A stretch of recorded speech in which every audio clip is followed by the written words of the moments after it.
Think of Facebook's size. 3 billion users, annual revenue of $70 billion, all built on targeted ads and with one man in charge. I don't think that any one individual or any company should be making so many decisions about important values for society like free expression and safety.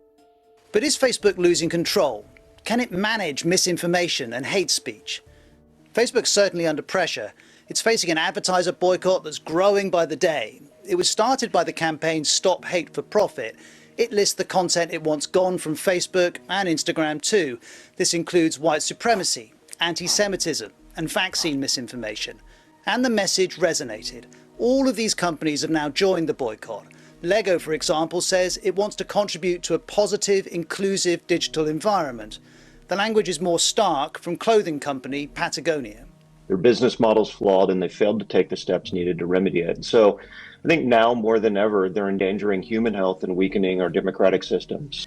And concerns about content on Facebook are global, from Islamophobia in Australia and New Zealand to ethnic tensions in India to mistruths from Donald Trump. Of course, Facebook has its defense. The man behind Mark Zuckerberg here is Nick Clegg. It's VP of Global Affairs and Communications. In an open letter, he says Facebook does not profit from hate. He goes on to say that of more than 100 billion posts every day, a tiny fraction are hateful. Though, of course, even a fraction of 100 billion is still a lot.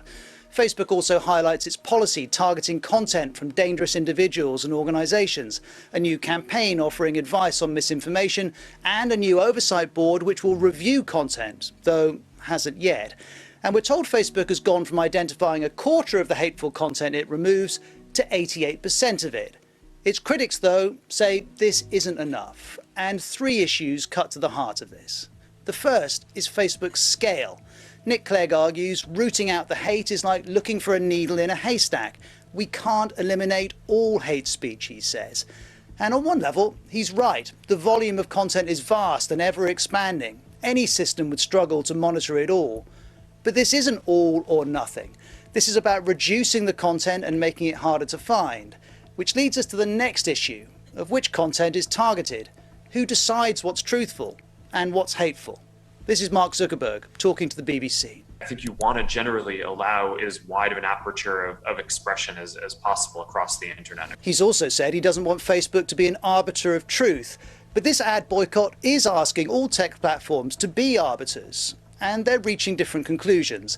Twitter labelled a Donald Trump tweet as glorifying violence. The streaming service Twitch has suspended the Trump campaign because of hateful conduct. That refers to a 2015 Trump speech in which he accuses Mexico of sending rapists to America. Facebook, for its part, says it has zero tolerance of hateful posts, but it hasn't removed anything by the president. Matters of truth and hate are sometimes clear, often they're not. It's a judgment, and that tension around what stays and what goes will not be easily resolved. So we've looked at scale, at defining truth and hate. Next, the issue of responsibility. Does Facebook simply reflect reality? Facebook's response to this boycott has restated two of its long-standing beliefs. One, that the vast majority of conversations on its platforms are positive. And two, this. When there's hate in the world, there will also be hate on Facebook. Facebook believes it's a force for good, that it's motivated by making the world better, that it reflects society. Not so, argues US media veteran Walter Isaacson. He says Facebook does not just reflect society's hatred and resentments, it amplifies them, intentionally, for profit. They're smart enough to fix this if they want it, he says. They're also smart enough to know Facebook's share price, as it's navigated several huge controversies. Facebook does feel pressure, but extraordinary success means it's not easily bumped off course by boycotts or anything else. And I'll finish with one important distinction. No doubt, people are proving highly susceptible to misinformation and hate speech on the internet. But Facebook isn't the internet. It's a business with online products, and within its domain, it sets the rules. Mark Zuckerberg still controls these platforms. He has plenty of options and some choices to make.